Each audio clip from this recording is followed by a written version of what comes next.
Welcome to the D2Apps tutorials. This is part 2 of the tutorials giving you an overview of the Google Drive environment and understanding how the Google Drive environment has changed from Google Docs. In part 2, I'm going to show you how to find a file or a folder if you have no idea where it is. Just a quick reminder, in part 1 I showed you the difference between My Drive, which is the area that stores the things you're creating or you're working on that you've made your own, hence the word my, and then the shared environment, which is the area where you're going to find folders or files that have been shared with you. In this tutorial, I want to show you how to find something if you have no idea where it is. If you look at the top, just directly to the right of your logo, your D2Apps logo, there's a search bar. This search bar is extremely powerful and allows us to search for contents in Google Drive.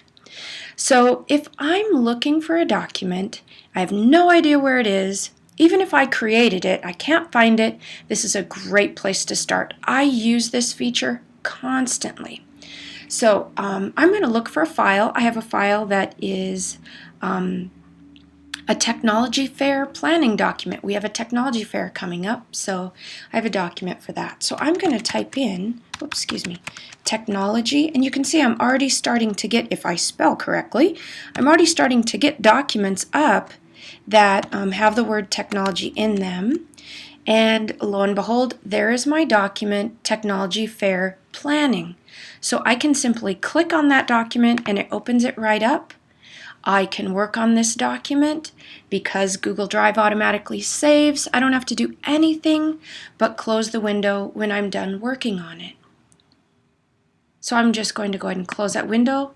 That takes me back to my Drive environment. And it's that simple. Now, what if I want to find a document, but I don't necessarily want to open it? So I'm going to go back, Technology Fair. And I don't want to actually open the document. I just want to see where that document is.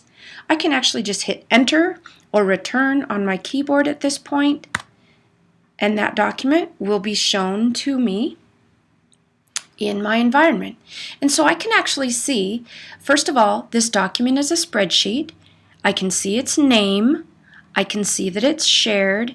I can see that it's in a folder called 2012 BPS Tilt, and I can see that I'm the owner, and I can see the date of when it was last modified, and I can see that Jamie Fleming was the last person to be in the document and modify it.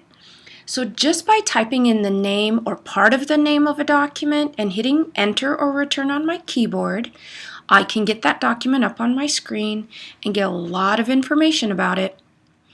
From this point, I can click on the document name and open it, or I can use the selection button and I can do all kinds of different things with it. I can share this document, I can organize this document, which means put it into a collection folder like my 2012 Tilt. I can remove the document, I can actually preview it without doing anything to it, or I have a whole host of other items or actions that I can do with this document. So I'm going to go ahead and deselect that document. I don't want to do anything, but just know that that's how I can search for it. In a very simple way to search. Again, I can use this search bar to search for folders or files as long as I know part of the name. In the next tutorial, in part 3, I'm going to show you how to use the advanced search features in Google Drive.